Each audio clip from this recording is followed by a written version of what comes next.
Christmas Evans. O João Bunyan de Gales. De 1766 a 1838. Seus pais deram-lhe o nome de Christmas porque nasceu no dia de Christmas, Natal, em 1766. O povo deu-lhe a alcunha de pregador caolho porque era cego de um olho. Alguém assim se referiu a Christmas Evans, era o mais alto dos homens, de maior força física e o mais corpulento que jamais vi. Tinha um olho só, se há razão para dizer que era óleo, pois mais propriamente pode-se dizer que era uma estrela luzente, brilhando como Vênus. Foi chamado, também, o João Bunyan de Gales, porque era o pregador que, na história desse país, desfrutava mais do poder do Espírito Santo. Em todo lugar onde pregava, havia grande número de conversões. Seu dom de pregar era tão extraordinário, que, com toda a facilidade, podia levar um auditório de 15 a 20 mil pessoas, de temperamento e sentimentos vários, a ouvi-lo com a mais profunda atenção. Nas igrejas, não cabiam as multidões que iam ouvi-lo durante o dia, à noite, sempre pregava ao ar livre, sob o brilhar das estrelas. Durante a sua mocidade, viveu entregue à devassidão e à embriaguez.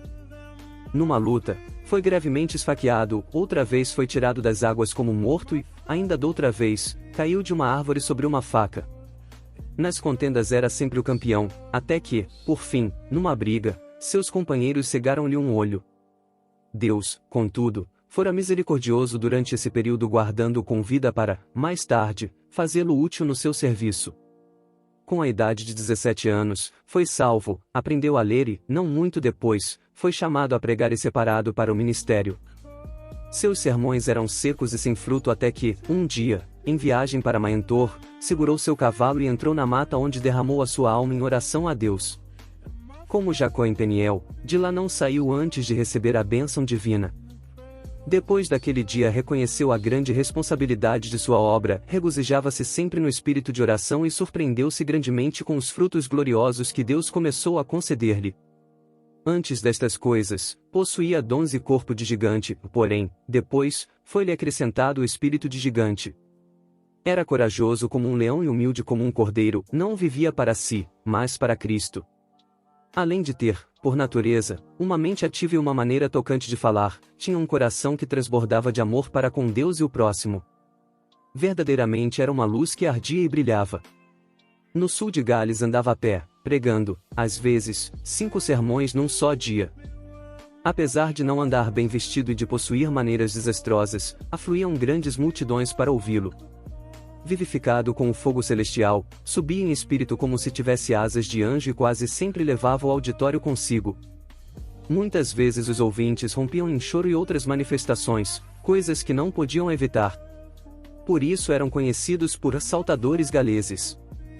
Era a convicção de Evans que seria melhor evitar os dois extremos, o excesso de ardor e a frieza demasiada.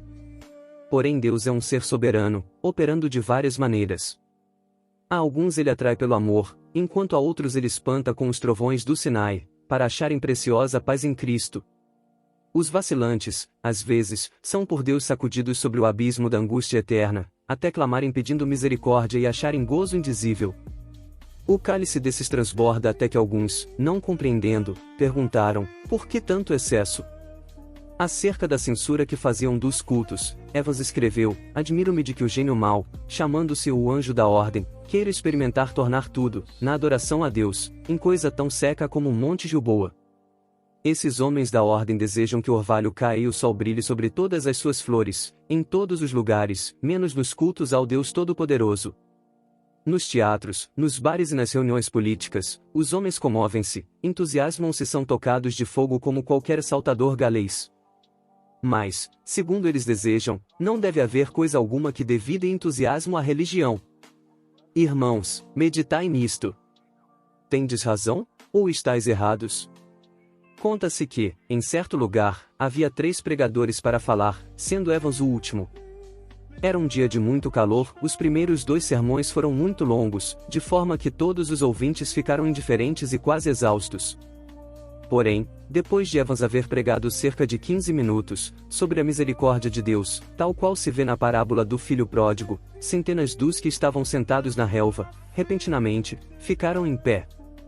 Alguns choravam e outros oravam sob grande angústia. Foi impossível continuar o sermão, o povo continuou a chorar e orar durante o dia inteiro e de noite até amanhecer. Na ilha de Anglesey, porém, Evans teve de enfrentar certa doutrina chefiada por um orador eloquente e instruído. Na luta contra o erro dessa seita, começou a esfriar espiritualmente. Depois de alguns anos, não mais possuía o espírito de oração nem o gozo da vida cristã.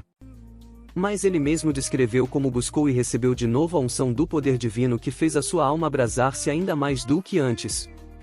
Não podia continuar com o meu coração frio para com Cristo, sua expiação e a obra de seu Espírito. Não suportava o coração frio no púlpito, na oração particular e no estudo, especialmente quando me lembrava de que durante 15 anos o meu coração se abrasava como se eu andasse com Jesus no caminho de Emaús. Chegou o dia, por fim, que nunca mais esquecerei. Na estrada de Dougele, senti-me obrigado a orar, apesar de ter o coração endurecido e o espírito carnal.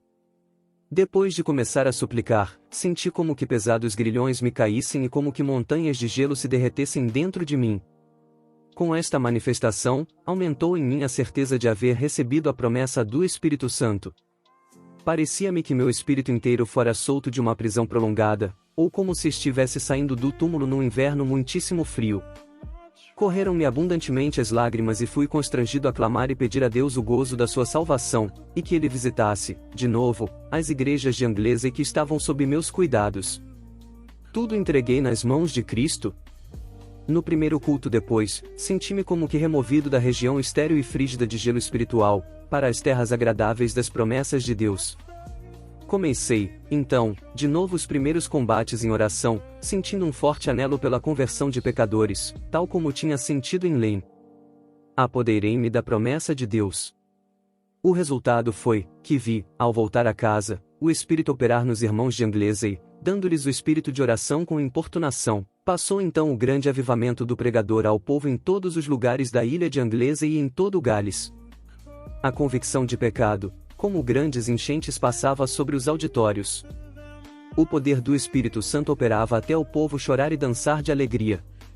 Um dos que assistiram ao seu famoso sermão sobre o endemoniado gadareno, conta como Evans retratou tão fielmente a cena do livramento do pobre endemoniado, a admiração do povo ao vê-lo liberto, o gozo da esposa e dos filhos quando voltou a casa, curado, que o auditório rompeu em grande riso e choro.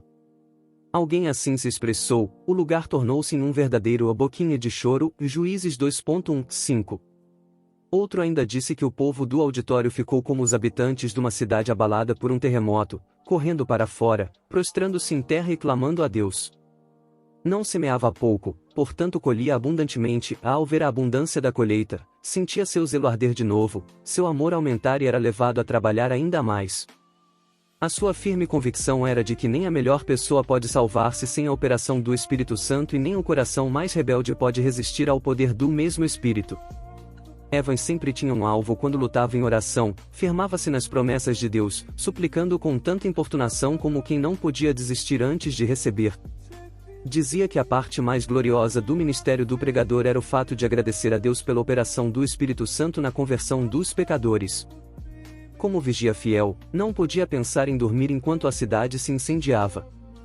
Humilhava-se perante Deus, agonizando pela salvação de pecadores, e de boa vontade gastou suas forças físicas, ou mentais, pregou o último sermão, sob o poder de Deus, como de costume. Ao findar disse, este é meu último sermão.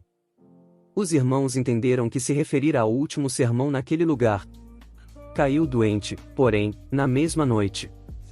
Na hora da sua morte, 3 dias depois, dirigiu-se ao pastor, seu hospedeiro, com estas palavras: o meu gozo e consolação é que, depois de me ocupar na obra do santuário durante 53 anos, nunca me faltou sangue na bacia. Prega Cristo ao povo. Então, depois de cantar um hino, disse: adeus. Adeus, e faleceu. A morte de Christmas Evans foi um dos eventos mais solenes em toda a história do Principado de Gales. Houve choro e pranto no país inteiro. O fogo do Espírito Santo fez os sermões deste servo de Deus abrasar de tal forma os corações, que o povo da sua geração não podia ouvir pronunciar o nome de Cristo nas Evas sem ter uma lembrança vivida do filho de Maria na manjedoura de Belém, do seu batismo no Jordão, do jardim do Getsemane, do tribunal de Pilatos, da coroa de espinhos, do Monte Calvário, do Filho de Deus imolado no altar, e do fogo santo que consumia todos os holocaustos, desde os dias de Abel até o dia memorável em que esse fogo foi apagado pelo sangue do Cordeiro de Deus.